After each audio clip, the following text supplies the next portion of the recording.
मेहनत करता हुआ पूरी बात आगे बढ़ाऊँ। आप सभी विद्वान हमारे पंडित बैठे हैं, आप सबको प्रणाम करता हूँ और भगवान के सभी भक्तों को बार बार नमन करता हूँ। भगवान जगन्नाथ भगवान की जय, पवन सुत हनुमान की जय। आज की पांचवी जो पाई है, हाथ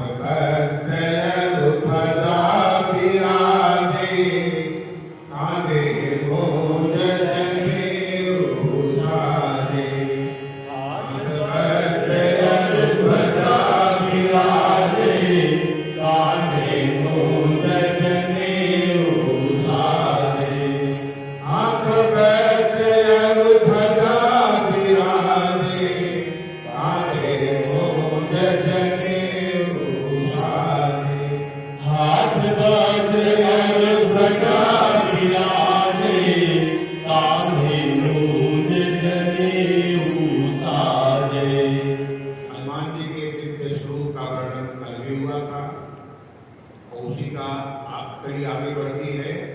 हनुमान जी के हाथों में वज्र है, बड़ी सरल चौपाई है। कांधे मूंछ जनेऊ, कंधे पर हनुमान जी मूंछ का जनेऊ पहनते हैं। हाथ वज्र और ध्वजा, एक हाथ में वज्र है, एक हाथ में ध्वजा है। हनुमान जी का दिव्य स्वरूप आप लोग देखें, आंख बंद करके इस दिव्य स्वरूप को मन में चिंतन करें। हनुमान जी का स्वरूप इतना दिव्य है, इतना प्रेरणादायी है। हनुमान जी कुछ न बोले तो खाली देख लो, आप देखने मात्र से ही जीवन में बदलने की दिशा मिल जाती है। कहते one can teach better with his life than this. हम मुख से बोलने से अच्छा अगर अपना जीवन सही रखें तो दूसरों को प्रेरणा अच्छा दे सकते हैं। जीवन दिव्य होना चाहिए। हनुमान जी का जीवन दिव्य है। हम बोलकर उपदेश देकर किसी को नहीं उतना सुधार सकते हैं जितना अपना जीवन अच्छा बना करके दूसरों के लिए प्रेरणादायी हो सकते हैं। प्रयास करके अपना जीवन हमें अच्छा बनाना है, अपना आचरण सही रखना है, अपना कार्य सही रखना है, अपने को भगवत भक्त बनना है। हनुमान जी का जीवन यही शिक्षा देता है। हनुमान जी का मैंने बताया था कि हजारों धर्मप्रतियों में एक धर्म, हजारों भगवान के मानने वालों में एक धर्मप्रति होता है। आप सब धर्मप्रति हैं, समय निकालकर मंदिर में आते हैं, आप भगवान की कथा सुनते हैं, आप सब धर्मप्रति हैं। धर्म का व्रत आप धारण किया, 40 दिन आना आना। हजारों धर्मप्रतियों में कोई एक ज्ञानी बनता है, हजारों ज्ञानियों में कोई ब्रह्म विज्ञानी बनता है। एक हजारों ब्रह्म विज्ञानियों में कोई भक्त बनता है, उन भक्तों में कोई पूर्ण भक्त बनता है। हजारों में हनुमान जी पूर्ण भक्त है। हनुमान जी का स्वरूप है हम सबको प्रेरणा देने वाला। आप देखिए हनुमान जी स्वरूप, दिमाग के पीछे फोटो देखिए, ऐसे श्रद्धा में पड़ती है ना। श्रद्धावान लभते ज्ञानम, श्रद्धा से ज्ञान पैदा होता है। श्रद्धावान लभते ज्ञानम तत्परशयते इंद्रिय, ज्ञानम लब्ध्वा परां शांतिं अचिरादि गच्छति। गीता कहती है श्रद्धा से ज्ञान मिलता है और ज्ञान से इंद्रियां हमारे संयम में होती है।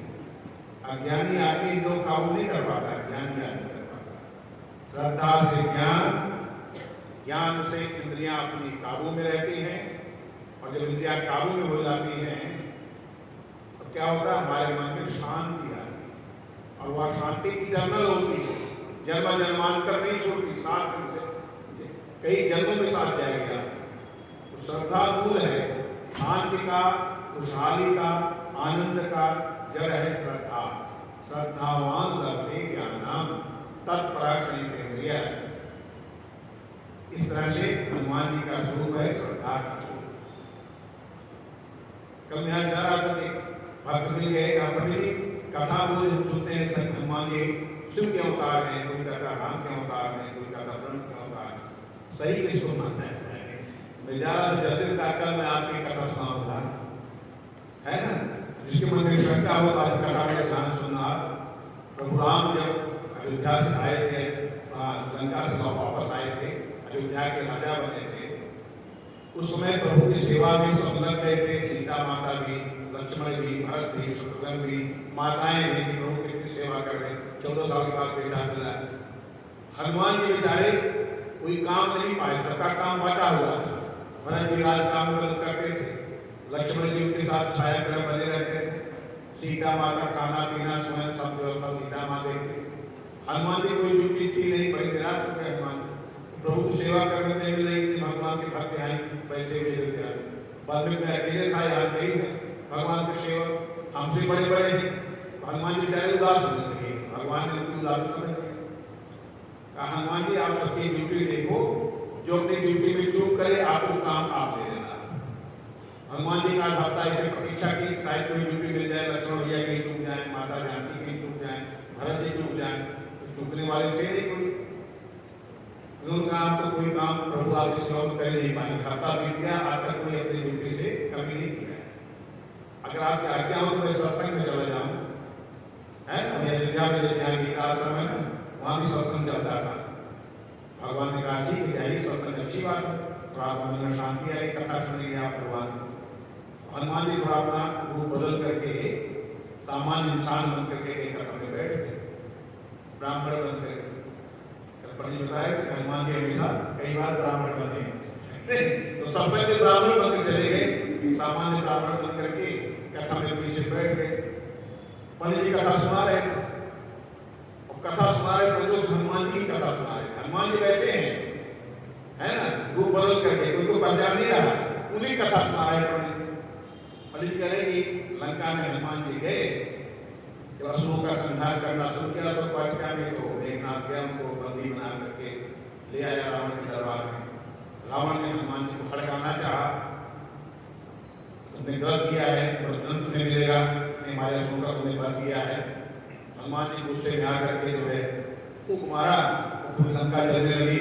विभीषण दे करके जो है रावण को भागे थे, तो रावण को नहीं जल जाता, हनुमान जी जला दिया। हनुमान जी बड़े चकित हो गए, मेरी कहानी निकल उतारी जा रही है, मैं फूंक मार के लंका जलाया नहीं था। हम तो रस्सी लपेटी गई हमारे पूछ में, पूछ से उछल कर जलाए थे। मेरी कहानी रावण गलत बता रहा है। हनुमान जी बीच सत्संग से उठ गए, जहाँ रावण का कथा गलत सुना, रावण क्यों गए आए प्रभु जाकर, प्रभु मैंने सुना था कि कलयुग में ब्राह्मण कभी कभी असत्य का सहारा लेंगे कथा में, ये तो बेहतावे ब्राह्मण यही काम कर रहे हैं। क्या हुआ, आप पंडित जी महाराज के पास गया था, कोई कथा हमें सुनाएंगे, मेरी कथा सुना रहे, तो मेरे सामने वो गलत कथा, और सब बड़े बड़े सुन रहे, सबको क्या पता, मैं तो लंका गया था महाराज, मैं फूंक मार के लंका जलाया गया। भगवान समझ गए कि हनुमान जी के मन में शक पैदा हो गया ब्राह्मण के ऊपर, कैसे निवारण किया जाए। प्रभु राम ने अपने अंगूठी से मुझे अंगूठी नहीं पहने थे, जो दिए थे हनुमान जी को देखा है, निकाला ऐसे फेंक दिया। हनुमान जी आपके प्रश्न का जवाब नहीं, अंगूठी देखी, आप किसी पकड़ रहा।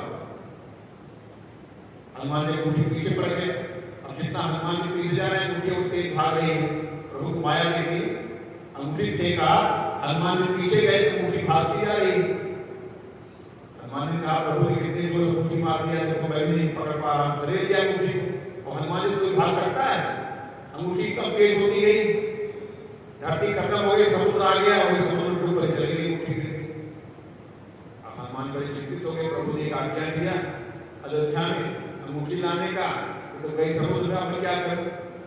हनुमान जी कहाँ चुकने वाले, समुद्र पार कर जाते, समुद्र गहराई कितना अपनी सामर्थ्य हनुमान जी देखी। हनुमान जी कहा अंगूठी में लाने पड़ेगा, समुद्र में कहाँ जाएगी, धरातल में जाएगा, छान डालना पूरा सागर जाएगा।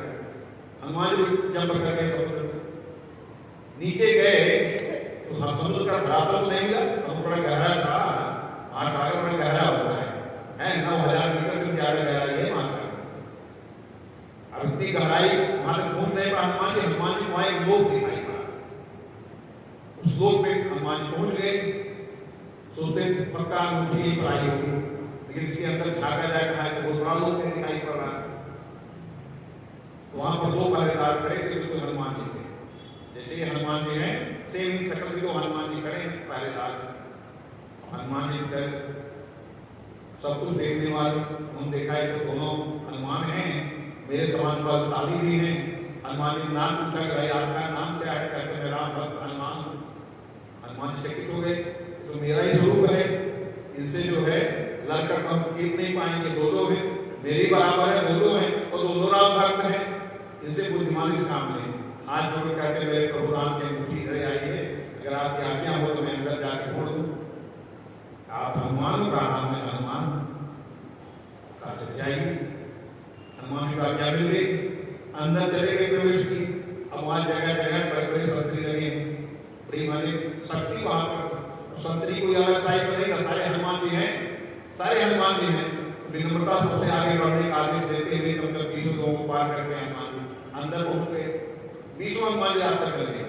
लास्ट में एक छोटा सा कमरा था हवाई अड्डे का, वहां पर 5 हनुमान जी खड़े थे पहरेदार बने।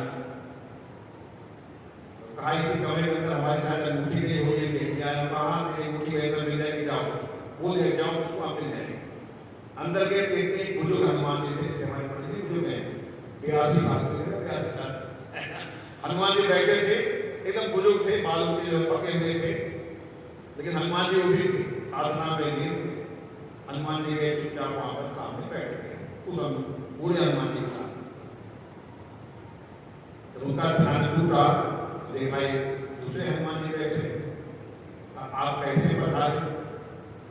कहा प्रभु मैं तो पधारा हूं प्रभु के अंगूठी के लिए, लेकिन आप सबको देख करके मैं चकित हूं कि आप हो वहां का परिचय दें।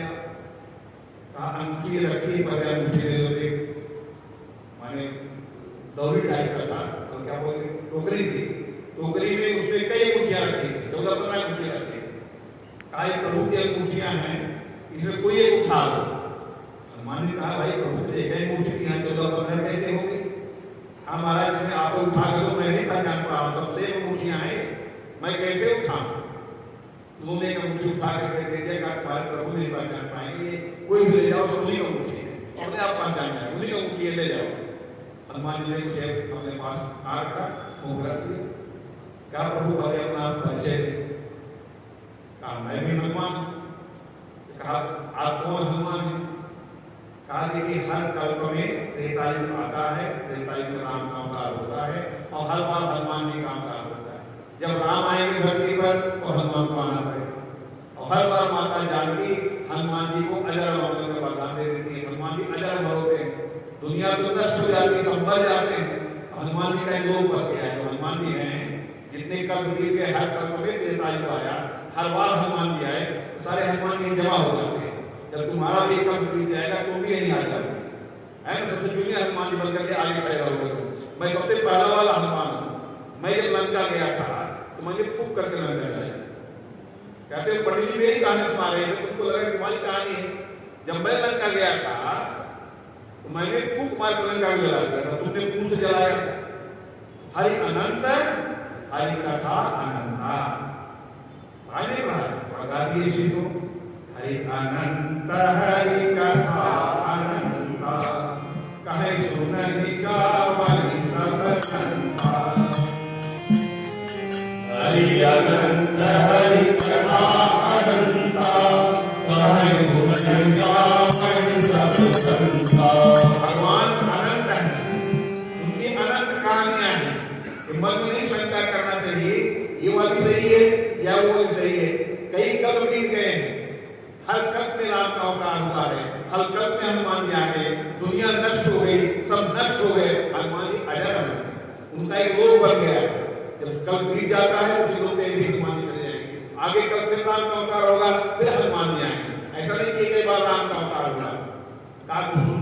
27 कल्प तक राम का अवतार देखा था। 27 कल्प की आयु थी। जब गरुड़ जी मिलने गए थे, उन्होंने कहा माया में फंस गए थे ना रामायण में, उन्होंने कहा मैं 27 बार राम के अवतार को देखा हूं। मुझसे ज्यादा स्पष्ट कौन बताए? उनको शंका थी राम ब्रह्म है कि नहीं है। इस शंका का निवारण कागजों पे नहीं किया। तो हर कल्प की कहानी है, भगवान अनंत है, हर कल्प की कहानी में थोड़ा बहुत अंतर आया है। तो हनुमान जी कभी शिव के रूप में है, कभी राम के ही स्वरूप में है, कभी ब्रह्म के ही स्वरूप में है, लेकिन हनुमान जी हैं। हमारे जो 8 हैं चिरंजीवी माने गए हैं ना, श्लोक में 7 कहे जाते हैं, तो 8 हैं मार्केट यही कहे अश्वत्थामा बलिर्व्यासो हनुमान विभूषण कृपा परशुराम सब कहते इसमें 7 कहा गया है।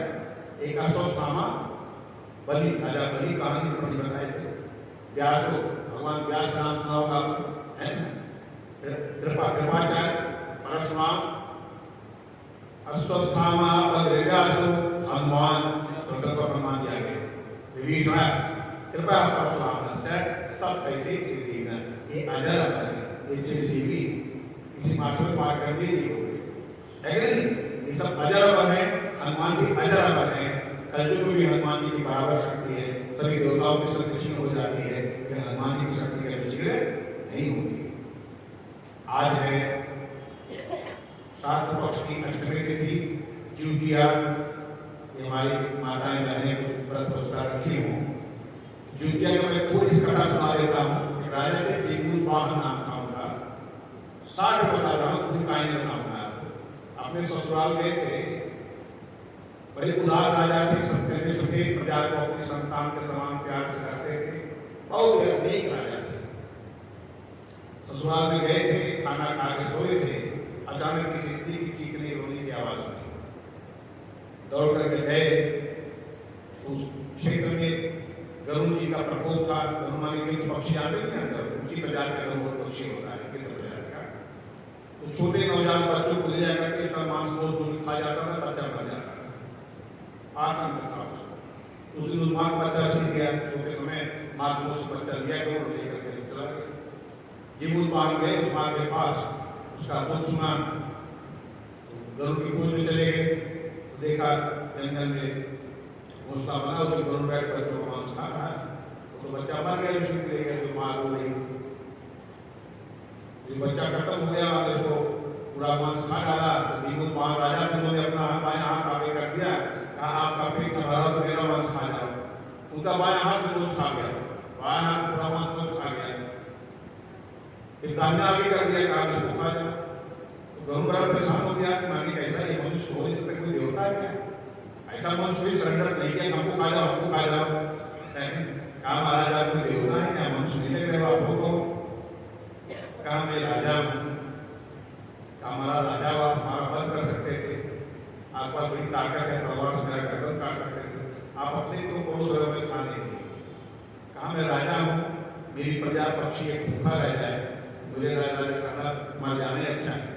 मुझे बड़ी चिंता हुई कि तुम मांस के बिना भूखे हो, इसलिए आप बच्चों खा रहे हो, तो मुझे खा डालो, अपनी भूख मिटा लो, मैं मेरा जैसा नालायक राजा नहीं कर रहेगा। तो गरुड़ बड़ा लज्जित हुआ, इतने उदार राजा है ना, इतने उदार राजा अपना शरीर दे रहे, हम ही खा जाओ। उसने कहा महाराज मैं आपसे क्षमा चाहता हूँ, मैं आपका ज्ञान नहीं पाया, आप हमसे वरदान मांगो। कहा मैं वरदान क्या मांगू? इस माँ की गोद सुनी कर दिया, कल गोद भरी कर सकते हो क्या? गरुड़ ने नागलोक से जाकर के अमृत लाया, अमृत को छिड़का, हुई घटियां पड़ी थी, बच्चे को खाए थे, बच्चों को पुनर्जीवित किया। और उसने वरदान दिया कि आज के दिन एक दिन आधे शरीर देती थी, आश्विन मास के इस पक्ष के अष्टमी को कोई भी स्त्री निष्ठा से जीवनवाहन का नाम ले लेगी, उसके बच्चों को अकाल मृत्यु नहीं देगी। फिर आगे पुस्तकों पर कहानी आती है, किसने कितना बार व्रत पर था, उसको क्या क्या परिणाम मिला। मैं इसमें नहीं जाता हूँ, मुख्य कहानी जीवनवाहन का है, नाम लेने से ही अगर आज के दिन इसमें निष्ठा से व्रत करके जीवनवाहन का नाम ले लेता तो गरुड़ जी का वरदान है, उसके घर में बच्चों की अकाल मृत्यु नहीं होगी। आज अष्टमी है, कल नवमी का इसका व्रत का पाड़ा होता है। आप नवी व्रत कोई बता सकते हैं। तो स्थानीय देश थोड़ा अंतर है, यहाँ दिल्ली में है ना, आप जो है 10:30 बजे के बाद आप तक पहुँच सकते हैं दिल्ली में। अलग अलग चंडीगढ़ में जैसे है 8:30 बजे हमारा तीसरी पुरस्कार पड़ जाता है ना, स्थानीय आता है 50-95 वाली 10-21 पर है, अंतर थोड़ा वो आएगा तो 5 मिनट का। आप लोग सभी दिल्ली के लिए आएंगे, आप 10:30 बजे के बाद आप पाठा कल पहुँच सकते हैं। अष्टमी बीत जाएगी, नौवीं में इसका जो है कल अष्टमी चलेगी, रहेगी कल अष्टमी, समझे? ये है आज के दिन का महत्व है। बस इन्हीं शब्दों के साथ मैं अपनी वाणी को विराम देता हूँ। पुनः आप सबको एक बार नमन करता हूँ। बोलानंद कंद भगवान की जय।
मूलम गुरोर्वाक्यम मोक्षोदम गुरोर्कृपा अखंडमंडलाकारं व्याप्तं येन चराचरं तत्पदं दर्शितं येन तस्मै श्रीगुरुवे नमः।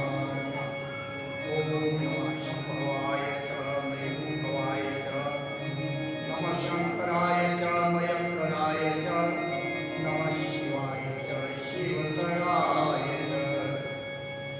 हरि ओम तत्पुरुषाय विद्महे महादेवाय धीमहि तन्नो रुद्रः प्रचोदयात्। ओम विशुद्ध ज्ञान देहाय त्रिवेदी दिव्य चक्षुषे श्रेय प्राप्ति निमित्ताय नमः सोमावतारिणे। शुक्लां ब्रह्म विचार सार परमां वाद्यां जगद्व्यापिनी वीणां पुस्तकधारिणी अभयदां जाड्यान्तरापहां हस्ते स्फटिकमालिकां निदधतीं पद्मासने संस्थितां वन्दे तां परमेश्वरीं भगवतीं अनुग्रहप्रदां शारदां। नारायणं नमस्कृत्य नरं चैव नरोत्तमं देवीं सरस्वतीं व्यासं ततो जयमुदीरये। वसुदेवसुतं देवं कंसचाणूरमर्दनं देवकी परमानन्दं कृष्णं वन्दे जगद्गुरुम्। अञ्जनानन्दनं वीरं जानकी शोकनाशनं कपीशमक्षहन्तारं वन्दे लङ्काभयङ्करम्। बोलो भगवान की जय।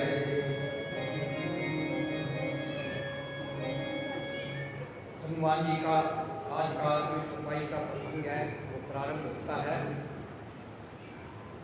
और सबसे पहले मन और वाणी को शुद्ध करने के लिए कीर्तन करना चाहिए। तो एक कीर्तन सब बोलेंगे, उसके बाद आज की जो चौपाई है उसका वर्णन किया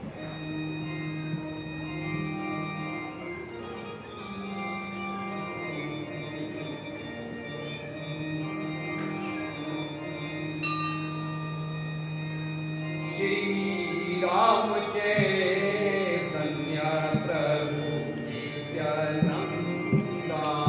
श्री राम चैतन्य प्रभु नित्यानंदा।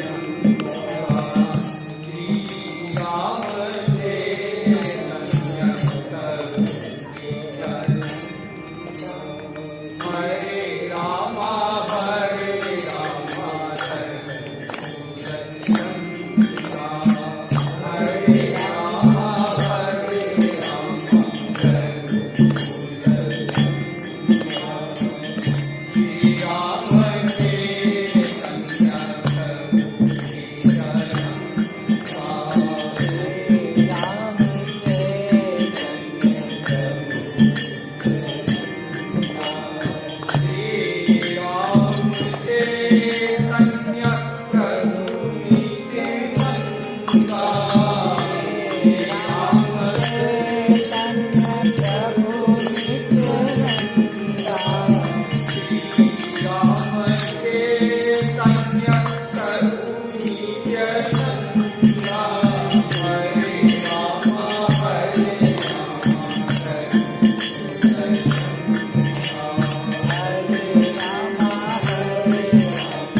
वर्णन हो रहा है।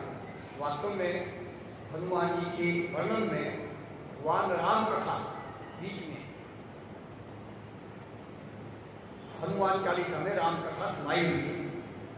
पूर्ण राम कथा जो नहीं पढ़ सकते वो हनुमान चालीसा ही पढ़ लें तो उसी में ही राम कथा का सार आ जाता है। तो आज की जो चौपाई है बड़ी महत्वपूर्ण है और उसका संबंध हमारी वैदिक भारतीय सनातन संस्कृति से। पिछले कल भी आपको बताया था कि हनुमान जी के जिस रूप का वर्णन हो रहा है उसमें संस्कारों का पता चलता है। हमारी वैदिक संस्कृति में संस्कार होते हैं। यस्यैते अष्टचत्वारिंशत् संस्कारा भवन्ति स ब्राह्मण सायुज्यम सालोक्यता प्राप्त होती।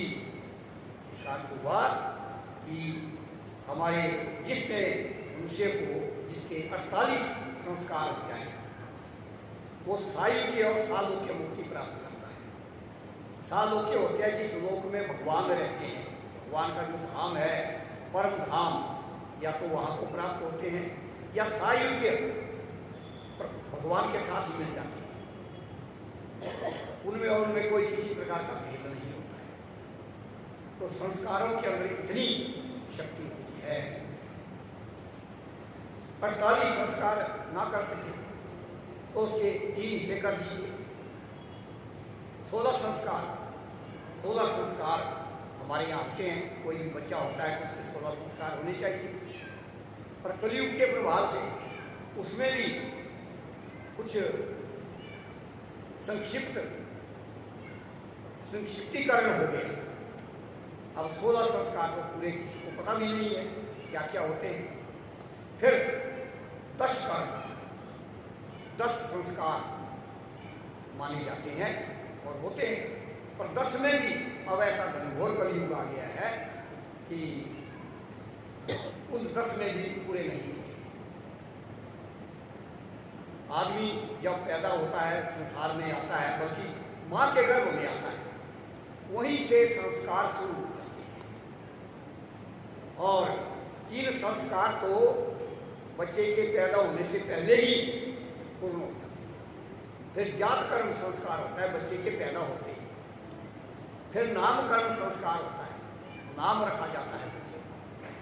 भूम्युपवेशन, जमीन में जब बच्चे को छोड़ते हैं, डोलारोहण, पलने में डालने के सब संस्कार होते हैं।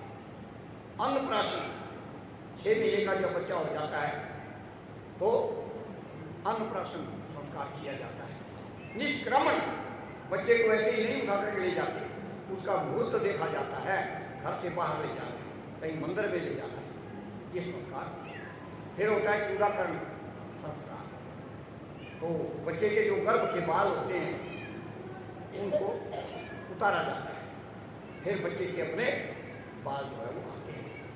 और इसी प्रकार से होते होते विशेष सबसे बड़ा संस्कार जो है वो है यज्ञोपवीत संस्कार, जिसको अवधी भाषा में गोस्वामी तुलसीदास जी ने जनेऊ कहा। तो वो संस्कार होता है। उसके बाद भी संस्कार होता है। बच्चा जब पढ़ने चला जाता है, वेदारंभ होता है, जब उसको वेद पढ़ना शुरू करते हैं, जब गुरु के पास पढ़ करके घर को आ जाता है, उस टाइम में संस्कार होता है। फिर घर में आकर के विवाह संस्कार होता है। और विवाह के बाद फिर एक संस्कार को सब दुनिया के लोग मानते हैं अंत्येष्टि संस्कार, तो वो अंत में होता है। तो जितने संस्कार हैं इनमें प्रमुख संस्कार है यज्ञोपवीत संस्कार और कर्मवेद। कान जो है वे ले जाते हैं जब चूड़ा कर्म होता है, बाल उतारे जाते हैं उस समय में कर्मवेद होता है। कर्मवेद संस्कार का बड़ा महत्व है हमारे शास्त्रों में और हमारी संस्कृति में। कान जो है इनको श्रुत कहते हैं और वेदों को भी श्रुति कहते हैं। तो कर्णवेद संस्कार का अर्थ कोई सजावट नहीं होता, बल्कि श्रुतिधर बनते हैं वो। उन्होंने वेद पढ़ना है और कानों के अंदर कोई ऐसी नसें होती है कि उसमें अगर छेदन कर दिया जाए और उसमें कुंडल पहने जाए तो जो ज्ञान होता है वो आत्मसात होता है। तो इस प्रकार से कल की चौपाई में बताया गया है कानन कुंडल, कानों में कुंडल, ये हमारी संस्कृति का ही अंग है। और वेद पढ़ने हैं, कानों से श्रवण करने हैं। श्रुति का मतलब है सुनना है, वेदों को पढ़ना है। इस प्रकार से यज्ञोपवीत संस्कार परम आवश्यक है। जिन्हें तो सबको, सब वर्णों को करना चाहिए यज्ञोपवीत संस्कार।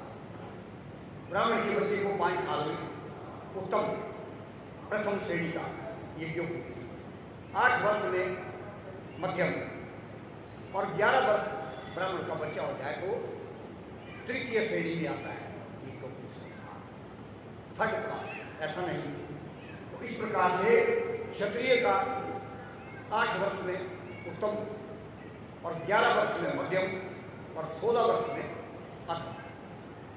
और वैश्य जो होते हैं, बाकी जितने लोग हैं, उनका 11 वर्ष में उत्तम, 16 वर्ष में मध्यम और 22 साल में अधम माना जाता है। 22 साल के बाद आदमी की संज्ञा हो जाती है बरातिया।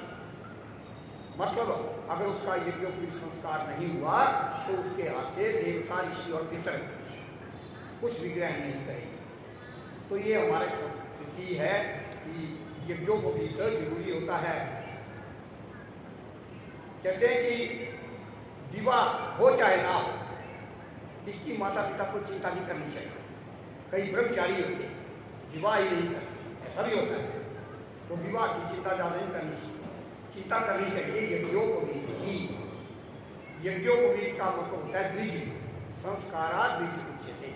एक जन्म तो माँ ने दिया और दूसरा जन्म हुआ जब उसके गले में यज्ञोपवीत आ गया।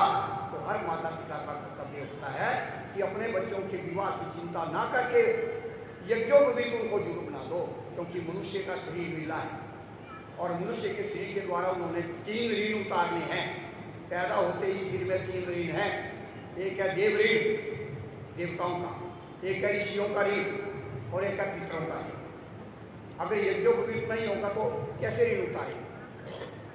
आजकल एक कलयुग में शॉर्टकट हो गया है कि हाथ में देखा होगा ना बड़ा लंबा धागा और कई छोटा बांध के पर कईयों ने तो पूरा जैसे चूड़ा पहन दिए औरतें, इतना लपेट लिया होता है। ठीक है, कोई बात नहीं, फिर भी ध्यान तो है भाई, हम बांधा हुआ है, हम यज्ञ में दीक्षित हैं और हम अपने पितरों का ऋण भी, देवताओं का ऋण भी और ऋषियों का ऋण भी उतारेंगे। तो इस प्रकार से आज की जो चौपाई है उसमें बहुत ही महत्वपूर्ण बताया गया है।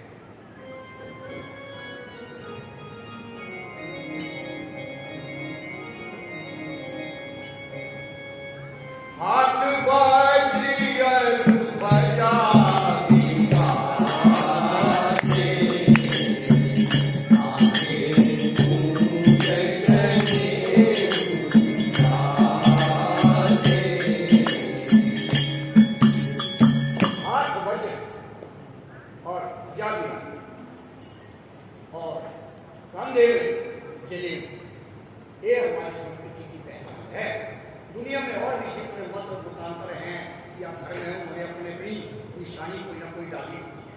गले में कोई धागा डाला होता है, कहीं कुछ डाला, परंतु हमारे बहुत से हिंदू लोग ऐसे होते हैं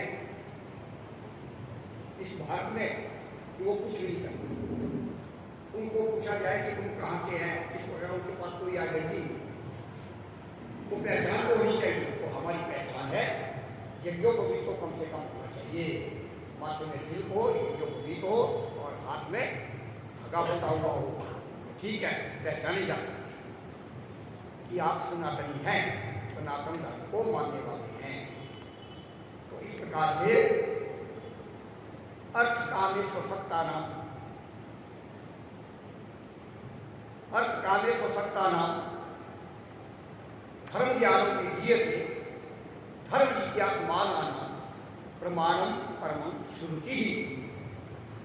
सारी दुनिया के लोग जो है या तो अर्थ धन के कमाने में लगे हैं या कामना, काम में पड़े, काम और अर्थ चार पदार्थ हैं दुनिया के अंदर, धर्म अर्थ काम और मोक्ष।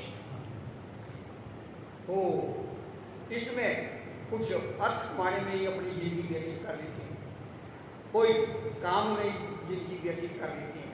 तो उन लोगों के लिए अर्थ कामे स्वसक्ता नाम धर्म ज्ञान के लिए थे, उनके लिए धर्म का ज्ञान जरूरी है, उनको धर्म का ज्ञान समझाना चाहिए। और धर्म जिज्ञासमान आना प्रमाणम परम श्रुति। और धर्म का पता कैसे लगे भाई? धर्म का पता तो श्रुति से चलता है। श्रुति है वेद, चार वेद, इसलिए कानों को भी स्रोत कहते हैं। कानों से तो वेद पढ़े गए, वेदों को किसी ने ऐसे नहीं होता था। हमारे देश के जो बालक होते थे कि वो गुरु ने मुंह से बोला और बच्चों ने सुन लिया और याद हो गया। देखो 1 लाख ऋचाएं हैं चारों वेदों, 4 वेद है, ऋग्वेद, यजुर्वेद, सामवेद और अथर्ववेद। वेदों अखिलो धर्म मूलम, सारे धर्म वेद से निकले, जितने भी दुनिया में मार्ग है सब वेद से निकले हैं। वेद ही बताता है कि तुम्हारा धर्म क्या है। इसलिए वेद पाठी भवेद विप्रो, जो वेद को जानता है उसका नाम है विप्र। पैदा होते ही हर आदमी शूद्र है। जो बच्चा पैदा होता है चाहे किसी भी वंश में पैदा हो, उसकी शूद्र संज्ञा होती है, क्योंकि उसको बेचारे को शुद्धि अशुद्धि का कोई ज्ञान नहीं। संस्कारा बीज होते हैं, जब उसके संस्कार हो गए तो बीज दूसरा जन्म। वेद पाठी भवेद विप्रो, वेदों का पाठ कर दिया तो विप्र। और ब्रह्म जानाति ब्रह्म, अगर ब्रह्म को जान लिया तो ब्रह्म। इसलिए हमारी गीता में भगवान कृष्ण ने तो बताया ही है, परंतु रामायण में भी बताया, रामचरितमानस में भी बताया।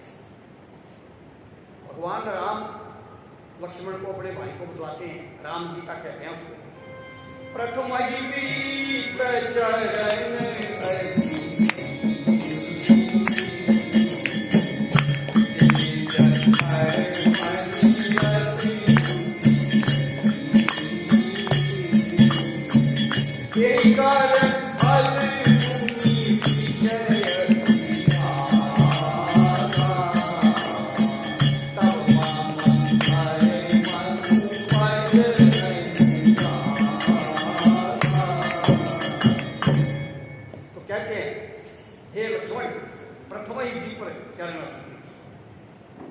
सबसे पहले विप्रों के चरणों में प्रेम होना चाहिए, क्योंकि वेद पाठी, वेद का पता तो नहीं को है और को तो नहीं पता। निजी निजी कर्म, हमको क्या कर्म करना चाहिए क्या नहीं करना चाहिए, ये वही विप्र ही बतलाएंगे।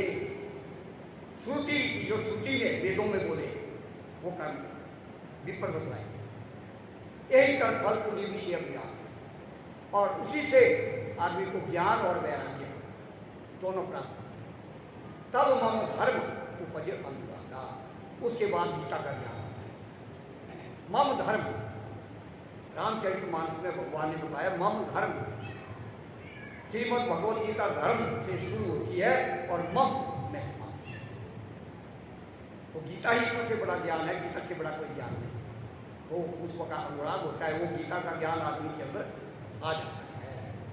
तो ये आदमी के जीवन जीने की एक कला है, मार्ग है। तो यज्ञों को भी बहुत पवित्र चीज है। आप लोग यज्ञों को भी धारण करते हैं, पहनते हैं, तो होते हैं यज्ञोपवीतम परमम पवित्रम प्रजापतेरियम सहजम पुरस्ता आयुष्य मग्रम प्रतिमुंच शुभ्रम यज्ञोपवीतम बलमस्तु तेज। यज्ञोपवीत धारण करने से बल और तेज की प्राप्ति होती है, ऐसा होता है। आयु से मगे, आयु भी बढ़ती है, और आयु भी बढ़ी है यज्ञोपवीत की आयु, क्योंकि ब्रह्मा जी जब विष्णु भगवान की नाभि से प्रकट हुए तो उस समय उनके गले में यज्ञोपवीत था। तो जब ब्रह्मा पैदा हुए उसी समय यज्ञोपवीत पैदा हुआ। साथ ही जनेऊ जिसको बोलते हैं, ब्रह्मा के साथ जितनी ब्रह्मा की आयु है उतनी ही यज्ञोपवीत की आयु। परम पवित्र, बड़ा भारी पवित्र है, इसकी बड़ी भारी सावधानी रखनी चाहिए। देखा होगा आपने भी, पंडित लोग जो अच्छे लोग होते हैं जब लघु शंका जाते हैं, मूत्रे को दक्षिण करने पूरी से बात करने के उपवीतम सुधार करें, ठीक है। बाएं कान में भी रखा जाता है, पेशाब जाना हो और शौच जाना हो तो दाएं कान में रखा जाता है, मतलब उसकी पवित्रता ऊपर रखनी है। तो इसलिए श्रुति मतलब कान जो है ये श्रुति है, तो इनमें इसी जरिए ऊपर रखा जाता है, बड़ी भारी पवित्र चीज है, उसको अपवित्र नहीं होने दिया जाता। इस प्रकार से हनुमान जी का वर्णन हो रहा है कि हनुमान जी जो हैं हाथ वज्र, हाथ वज्र का अर्थ होता है हनुमान जी तो पूरा ही अंग वज्र के समान। वज्र वो होता है जो टूटता नहीं, जिसको तोड़ फोड़ नहीं सकता कोई, उसको वज्र कहते हैं। तो हनुमान जी के तो सारे अंग वज्र के समान, परंतु वज्र ऐसा शस्त्र भी है, तो उस वज्र को सबसे बड़ा शस्त्र माना जाता है। उसके आगे कोई छोटे मोटे जो अस्त्र शस्त्र है वो नहीं चलते हैं। तो हनुमान जी का शस्त्र क्या है? गदा। एक हाथ में गदा ली है और एक हाथ में ध्वजा, धर्म की ध्वजा। ये है हमारी वैदिक संस्कृति। अगर तस्को वेदा पृष्ठ सशरम धनु, इसको कहते हैं सनातन संस्कृति। आगे आगे 4 वेद चलेंगे, परंतु 4 वेदों को कोई हानि ना पहुंचा दे। चारों वेदों के अंदर तो सब कुछ धर्म कर्म सब कुछ उन्हीं के अंदर है, जीने का सब समान है उनमें। परंतु जो दुष्ट होते हैं, असुर होते हैं, वो तो उसको नष्ट करने का प्रयास करेंगे। इसलिए अगर तस्को वेदा, अगर वेद आगे आगे हैं और पृष्ठ सशरम धनु, हाथ में धनुष बाण और अस्त्र शस्त्र लिए हुए योद्धा सैनिक उसकी रक्षा करे, नहीं तो उस धर्म को तो नष्ट कर देंगे, सब वेदों नष्ट कर देंगे। और ऐसा समय आजकल आ गया, आपने सुना होगा, कोई कहते हैं कि जो रामचरितमानस है इसको जला देना चाहिए। ऐसे ऐसे दुष्ट हमारे देश में पैदा हो गए, उनको पता ही नहीं है, ज्ञान नहीं है कि उसके अंदर क्या बताया गया है। तो इस प्रकार से हाथ वज्र अनु ध्वजा विराजे और कांधे मूंज जनेऊ। जनेऊ ठीक है, जनेऊ पहनना चाहिए भाई। तो सतयुग के जमाने में सोने का भी पहनते थे, स्वर्ण, और त्रेता के जमाने में चांदी का पहनते थे, और द्वापर के जमाने में तांबे के ही तारों का पहनते थे। कलो कार्पास संभवम, कलयुग में कहते हैं भाई कपास, रुई का, धागे का बना हुआ जो युग रुई है वो भी चलता है। तो ये युग का बना तो इस प्रकार से। परंतु जो हनुमान जी जैसे ब्रह्मचारी है, उनको ब्रह्मचारी, ब्रह्मम आचरती इति ब्रह्मचारी, ब्रह्म नाम है वेद का, केवल शादी नहीं की उसको ब्रह्मचारी नहीं बोलते। ब्रह्म जो वेद को करता है तब वो ब्रह्मचारी हुआ, नहीं तो चारी हुआ। ब्रह्मचारी ही उसको बोले।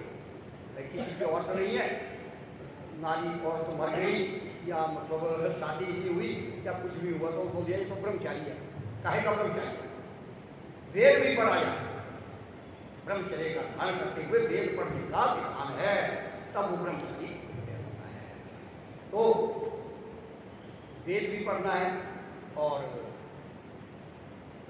ध्वजा जो हनुमान जी के हाथ में है। वेद 4 है, वेदो अखिलो धर्म मूलम, सारे धर्मों का मूल वेद है। वेद का मतलब ही ज्ञान है। वेद वैसे 4 हैं, परंतु वेद त्रय बोलते हैं। त्रय विद्यामासोपाकुत्पाक, आप लोग श्रीमद् भगवद गीता में पढ़ते हैं तो क्या ऐसी शंका हो जाती है क्या वेद 3 है, वेद 4 कौन बोल रहा है? झूठ बोल रहे हैं। त्रय विद्यामान सोमपाकुत्पाक, तो ऐसा नहीं है। त्रय विद्या का मतलब है उसमें कर्मयोग, भक्ति योग और ज्ञान। इसलिए उनको ये तीन चीजें चारों वेदों के अंदर पाई जाती है, इसलिए वेद त्रयी इसको कहा जाता है। श्री भगवद गीता में तो आप पढ़ते ही हैं, ठीक है, 6ठे अध्याय तक कर्मयोग और 7वें से लेकर के 12वें अध्याय तक भक्ति योग और 12वें से लेकर के 18वें अध्याय तक ज्ञान। तो इसको ये है वेद त्रयी। मतलब वेद का मतलब भी ज्ञान ही होता है। उस ज्ञान का सार जो है, वेदों का सार श्रीमद् भगवद गीता में आ गया है। इसलिए त्रय विद्या मां ये श्लोक उसमें आ जाता है। तो ये तीन चीजें हैं। चारों वेदों की 1 लाख श्रुतियां हैं, 1 लाख ऋचाएं हैं। उसमें कर्म कांड की ज्यादा है, क्योंकि कर्म को बड़ा भारी करना पड़ता है। कई प्रकार के कर्म करना पड़ते हैं दुनिया के अंदर। तो कर्म कांड के हैं 80,000। 1 लाख में से 80,000 मंत्र तो कर्म के ही हैं और 16,000 मंत्र हैं भक्ति के, उपासना, देवी देवताओं की, भगवान की जो उपासना की जाती है उसके 16,000 मंत्र है। ये 80 और 16 कितने हो गए? 96।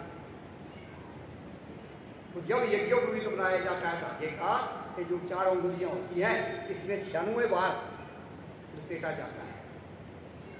तो इस प्रकार से जो यज्ञोपवीत होता है, 96 चब्बे का मतलब है 4 वेद के 96,000 मंत्र हमने अपने कंधे में, हमारे ऊपर दायित्व है।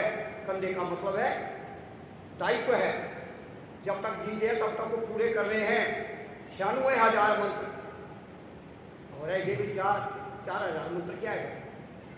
1 लाख तो हुए नहीं, 4,000 मंत्र के हैं ज्ञान की। वो है सन्यासी। आपने देखा होगा भी सन्यासी जो है यज्ञोपवीत और शिखा सूत्र दोनों को त्याग देते हैं। शिखा मतलब छोटी और सूत्र मतलब यज्ञ। जब सन्यास लिया जाता है उस टाइम में वो त्याग देते हैं। वो ज्ञान के 4,000। तो ये 96,000 का जो चक्कर है, इसमें चारों वेदों के अंदर वर्णन हो जाता है। अब चारों वेदों का पढ़ने का क्या मतलब है भाई? वेदों के 6 अंग हैं: शिक्षा, कल्प, व्याकरण, निरुक्त, छंद और ज्योतिष। इन 6 के पढ़ने पर ही वेद का अर्थ समझ जाता है। सिर्फ वेद की किताब लेके पढ़ने से कुछ नहीं हुआ। जब तक ये 6 अंग ना पढ़े जाए, इनका पता ना हो कि हम क्या पढ़ रहे हैं। तो इसलिए शिक्षा है। क्या शिक्षा है? सबसे पहली शिक्षा तो क्या है? मातृदेवो भव, पितृदेवो भव, आचार्य देवो भव। ये है हमारी शिक्षा। इन चीजों को जिस शास्त्र में बताया गया है उसका नाम है शिक्षा। माता ही सबसे बड़ी है, पिता ही सबसे बड़ा देवता है और गुरु ही सबसे बड़ा देवता है। यहाँ से शुरू होता है। ABCD से रैट और कैट से विद्या नहीं शुरू होती है हमारी जो भारतीय संस्कृति की शिक्षा है वो मातृदेवो भव, पितृदेवो भव, आचार्य देवो भव। यहाँ से शिक्षा शुरू। और कल्प हस्तो कल्पान प्रचक्षते। शिक्षा ग्रहणम तो वेदस्य। वेद के 6 अंग हैं। तो इसमें जो शिक्षा अप्लाई वो है नाक। अब नाक नहीं होगा तो सुगंध और दुर्गंध का कैसे पता चलेगा? हस्तो कल्पान प्रचक्षते। हाथ जो है वो कल्प है। कल्प में अप्लाई है कि कौन सा काम कैसे करना है, किस कर्म कांड पूरा, उसको कहते हैं कल्प। हस्तो कल्पान प्रचक्षते। ज्योतिषामय चक्षु। आंखें वेद भगवान की क्या है? ज्योतिष। अगर ज्योतिष नहीं होगा तो क्या करना वेदों से? पता ही नहीं चलेगा। दिन है या रात है या पूर्णमासी है, अमावस्या है, कौन सा महीना चल रहा है, कौन सी ऋतु चल रही है, कोई पता नहीं चलेगा। तो ज्योतिषामय चक्षु, ज्योतिष जो है वो आंखें है। छंद पादों तो वेद से। सबसे बड़ी बात है, अगर पैर ही नहीं होंगे किसी को, वो चलेगा कैसे? लंगड़ा उसको कहते हैं छंद, छंद शास्त्र। तो छंद शास्त्र के अंदर होता है गायत्री, उष्णिक, अनुष्टुप, म्रियति, पंक्ति, त्रिष्टुप और जगति। ये 7 छंद मुख्य हैं, बाकी छंदों का बड़ा भारी विस्तार है। ये 7 छंद जो है 7 घोड़े हैं सूर्य भगवान के रथ के। सोने का जो रथ है सूर्य भगवान का, उसमें 7 घोड़े जुटे हुए हैं। उनमें गायत्री नाम का घोड़ा जो है वो प्रमुख है। तत्सवितुर्वरेण्यम, उस रथ में सूर्य भगवान विचरण करते हैं। तो इस प्रकार से बाकी और आगे छंद तो शिक्षा, कल्प और मुखम व्याकरण समृतम। अगर मुंह ही ना हो तो वेद को कैसे पढ़ेगा, उच्चारण कैसे करेगा? तो वेद भगवान का जो मुंह है वह व्याकरण। व्याकरण पढ़ेंगे तभी मतलब लगेगा कि क्या अर्थ हुआ। व्याकरण ही नहीं पढ़ा तो मंत्र कितना उच्चारण करते जाओ। और तो इससे भी आगे एक चीज और है, निरुक्त। निरुक्तन श्रोत्र मुच्यते। देखो कान में कुंडल वो है निरुक्त। वेद भगवान के कान है निरुक्त। निरुक्त का मतलब है स्रोत, जो सुना जाता है। जैसे उदाहरण बताता हूं मैं आपको, वेद मंत्र है ओम शन्नो देवी विषय आपो भवन्तु पीतये संयोरभि श्रवन्ना। ये मंत्र है। ये मंत्र शनि के लिए प्रयोग होता है, परंतु इस मतलब इसका अर्थ जो है व्याकरण के आधार तो अर्थ हुआ कि वो आप देवता पानी हमारा कल्याण करे, ताकि उससे हम पिए भी उसको और अभिषेक भी करें। पानी की स्तुति है, परंतु शनि के लिए क्यों विष्णु ने रखा कि ये शनि देवता का मंत्र है। यह है निरुक्त, मतलब व्याकरण से व्याकरण का अर्थ अलग है और निरुक्त का। इसलिए ऋषियों ने अलग अलग कर्मकांड के लिए कौन कौन सा मंत्र किस प्रयोजन के लिए है।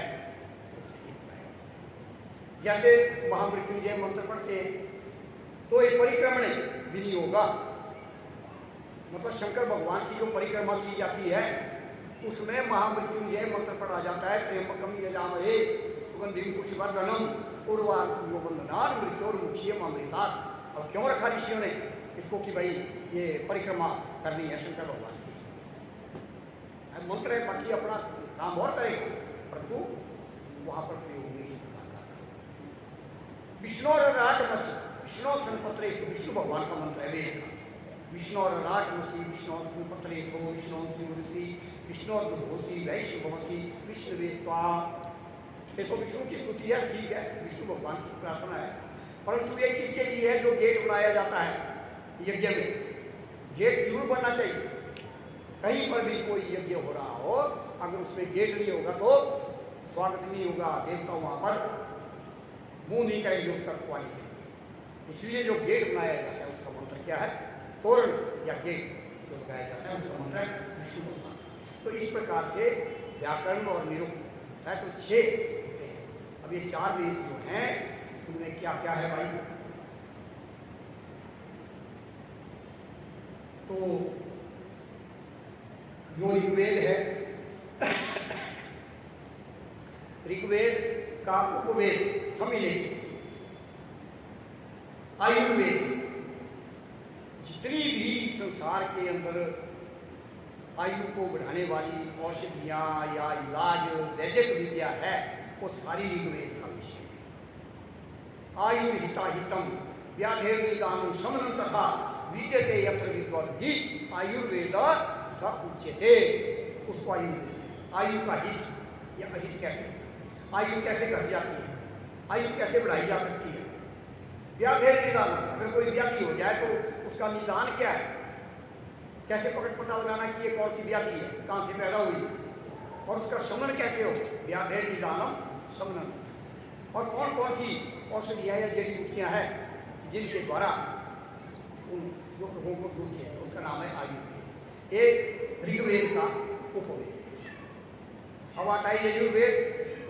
यजुर्वेद का जो उपवेद है समझने का, उसका नाम है धनुर्वेद।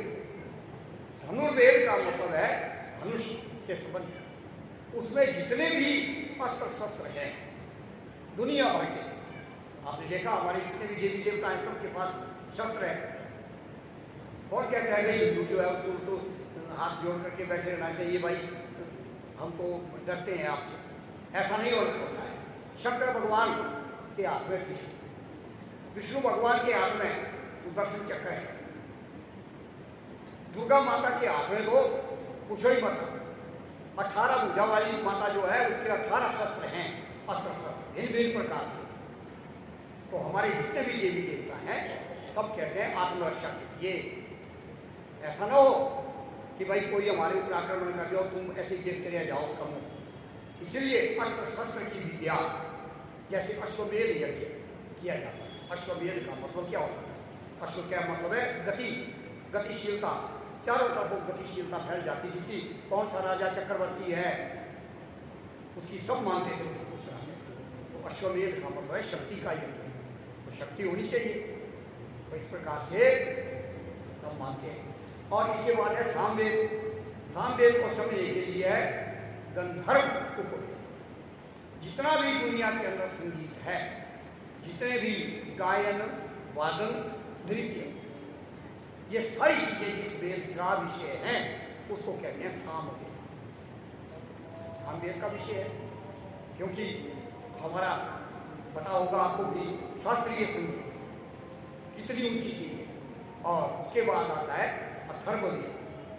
अथर्ववेद के अंदर यंत्र, मंत्र, तंत्र। यंत्र का मतलब मशीनरी, ऐसा नहीं यंत्र बना दिया गले में पहन दिया, वो तो है, पर कोई यंत्र का मतलब है भिन्न भिन्न प्रकार के ऐसे यंत्र हैं। ऐसा यंत्र देखो जैसे हमारे ऋषि मुनियों, हमारे देश के वैज्ञानिक के ऋषि मुनि हैं, और जिन्होंने ऐसा यंत्र बनाया कि उसका नाम भी रख दिया विक्रम। क्यों रखा विक्रम भाई? जो दुनिया नहीं कर सकती थी, आज तक किसी ने नहीं किया, वो कर दिया भारत। ऐसी जगह में वो विक्रम नाम का यान उतारा कि जहाँ कोई सोच भी नहीं सकता स्वप्न में भी कि वहाँ भी कोई जा सकता है, और वहाँ वो यंत्र जो है काम कर रहा है। ठीक है। और चंद्रलोक की, और उसके बाद अब शुक्र ग्रह की यात्रा, मंगल लोक में भी यान चल रहा है। तो ये सब चीजें जो है ये अथर्ववेद का विषय है। और भी बहुत सी बातें हैं। तो ये चारों वेदों के विषय जो हैं हमारे देश में है और हमारी संस्कृति में है। इसलिए अब रोज कहते जाएंगे वो आज तो अभी ऐसा करते हैं कि अभी काफी हो गया कि कांधे जिले उठाइए। ठीक है। तो हाथ बजे और ध्वजा विराजे, कांधे जिले उठाइए। तो सब लोग मिल करके बोलेंगे भाई।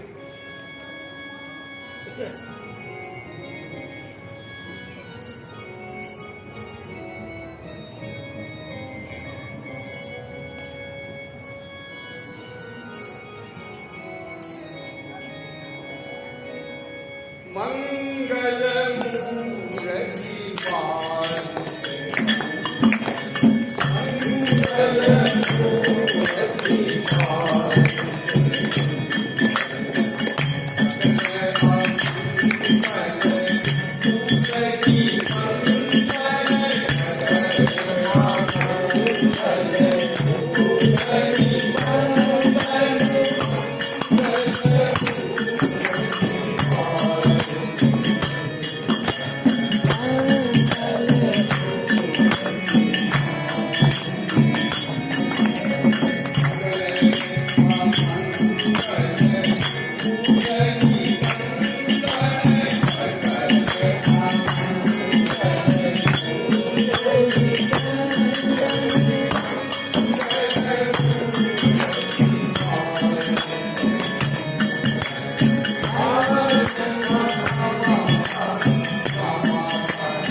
बोलो बोलो भगवान की जय।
देश विदेश के सभी भक्तों का अनंत कोटि साष्टांग दंडवत प्रणाम है।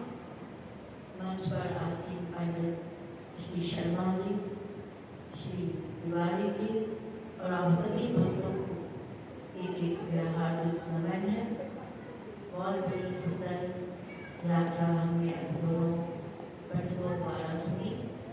गीता जी के आज 10वें अध्याय का अंतिम मंत्र है, अथवा बहुधैतेन किं वाक्यातेन अथवार्जुन विष्टभ्यामकृष्ण एकांशेन सिद्धो जगत्। आज भगवान इस अध्याय को पूर्ण कर रहे हैं कि अर्जुन इतना सब जानने से तेरा क्या कार्य सरेगा, कौन सा काम तेरा बनेगा। इतना जो तुम पूछ रहे हो कि विस्तार से मैं अपनी भूतियाँ बताऊं, अवल तो इनका कोई अंत ही नहीं है। ये हमने सुना, हरि अनंत हरि कथा अनंत, इसका कोई बखान कर ही नहीं सकता। तो इस समय इतना सारा महाभारी युद्ध सर पे खड़ा है अर्जुन, तो मैं कहाँ तक तुमको अपनी सारी विभूतियाँ बताऊं। जैसे समुद्र के किनारे इतनी सारी बालू है, एक कण उस बालू का, उस कण उस अंश मात्र से मैं कई कई सृष्टियों की रचना कर डालता हूँ, कई लोगों की रचना कर डालता हूँ। तो मैं तुमको कहाँ तक सारी विभूतियाँ बताऊं। समुद्र के किनारे जितनी सारी हृदय इससे कई गुना बढ़कर के मेरी विभूतियाँ हैं। तो बस तुम एक काम करो, मैंने मुझे कहा कि श्रीनाम वासुदेवोस्मि, यादव कुल में विष्णु कुल में वो वासुदेव जो श्री कृष्ण नहीं। बस सारी चीजों को मिला करके सारी विभूतियों का सार जो है लेकर के तुम्हारे रथ में खड़ा, तो कोई आना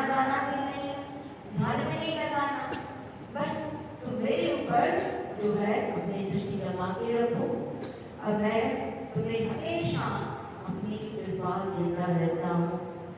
11वें अध्याय में हमने देखा भगवान ने अर्जुन को अपना विश्व रूप दिखाया। उस विश्व रूप में अनेकों तरह के उन्होंने अर्जुन को दर्शन कराए।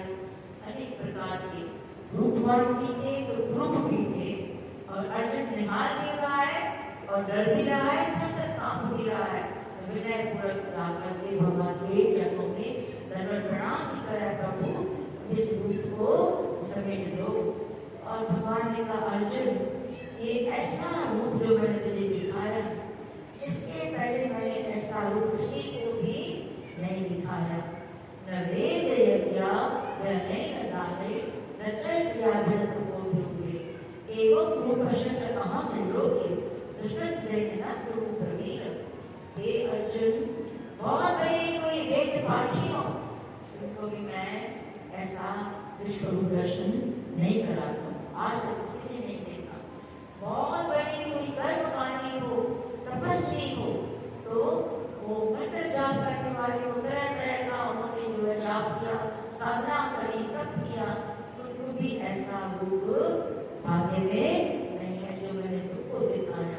क्योंकि भगवान श्री कृष्ण और अर्जुन क्या है, नर नारायण के रूप है। तो ये कई कई युगों से जन्मों से साथ साथ चलते आ रहे अर्जुन, वो मैं जानता हूँ, तुम नहीं जानते। अर्जुन ने ये बात कही थी 4थे अध्याय में कि आप तो मेरे सामने पैदा हुए हो, मेरे भाई हो, मेरे सखा हो, तो मैं कैसे समझूं कि आपने ये ज्ञान सूर्य नारायण को दिया, वो तो बहुत ही पुराने हैं। भगवान ने कहा कि अपरमभवतो जन्म परम जन्म एव सदा। अर्जुन तेरे मेरे बहुत सारे जन्म हो चुके हैं जिनको मैं जानता हूँ, तू नहीं जानता। तो भगवान ने कहा अर्जुन मैंने तुमको ऐसे ऐसे दर्शन कराए। 11वें अध्याय में 3 प्रकार का दर्शन, विश्व रूप दर्शन, चतुर्भुज रूप दर्शन और 2 भुजा वाला कृष्ण दर्शन भी कराया, जिनका दर्शन आकर के तुम्हारे सारे पाप जो है मैंने पहले ही नष्ट कर दी। इन्होंने कहा भगवान ने सर्व धर्मान परित्यज मामेकं शरणं व्रज अहं त्वा सर्व पापेभ्यो मोक्षयिष्यामि मा शुचः। चिंता मत करो, क्योंकि अर्जुन को बहुत भारी फिक्र थी अपने पापों की। मैं ये सारा युद्ध करूंगा, मेरे ऊपर बहुत बड़ा पाप चढ़ जाएगा, इसलिए मैं ये युद्ध नहीं करूंगा। तो भगवान के लिए कहा गया दुकूल चौरम नवनीत चौरम श्रीराधिकाया तहेश चौरम अनेक जन्मांतर पाप चौरम चौड़ागरम पुरुषम नमामि। चौड़ों में अगर गण्य भगवान श्री कृष्ण तो कैसी वंदना करते हैं कि दुकूल चौरम, प्रभु आपने तो गोपियों के वस्त्रों की जोड़ी करी, तो वस्त्रों की जोड़ी क्या है, गोपियों के सारे गर्भ काट दिए, वस्त्र कहते गर्भी आगे कपड़ा नदरी मुक्त द्वार, तो तुमने वस्त्रों की जोड़ी करी। नवनीत चौरम, अपने घर में कितना भी मक्खन था भगवान के घर में, परंतु उनको तो आनंद आया था जोड़ी का माखन खाने, गोपियों के घरों में जा करके। तो नवनीत चौरम, और हमारे वो जीवन में क्या है जिन्हें लिखा ये बदल अनेकों जन्मों के पाप लेकर के मैं चल रहा हूँ, तो प्रभु आप तो जोड़ों में अगर लगे हैं, मेरे पापों की जोड़ी करो, ताकि मैं पापों से घबराऊं नहीं। हमेशा आपका जो नाम है, आपका जप कीर्तन मनन ध्यान जो है बिल्कुल ही हृदय से करूं, और आपको भगवान ने कहा तुम मेरे में ऐसे लगे रहोगे, बस मेरे ऊपर तो अपना ध्यान दो, मुझे देखते जाओ, तुम्हें बाकी कुछ भी सोचने की जरूरत नहीं है, तुम्हारा जीवन सफल कर दूंगा। इन्हीं शब्दों से ही नाम लेती हूँ। श्री कृष्ण जन्म भगवान की जय, बोल पवन सुत हनुमान की जय।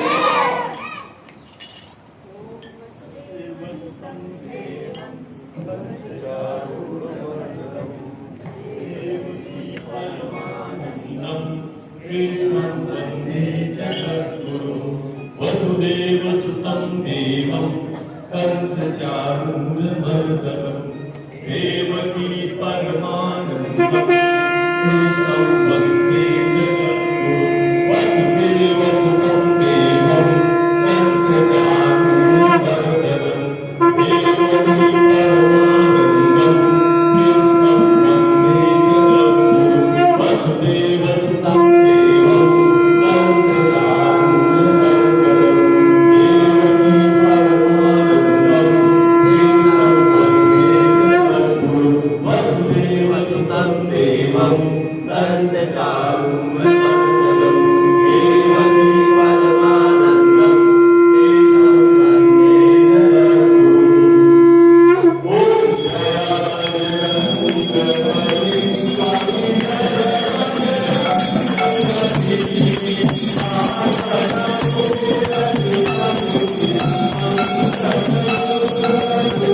Thank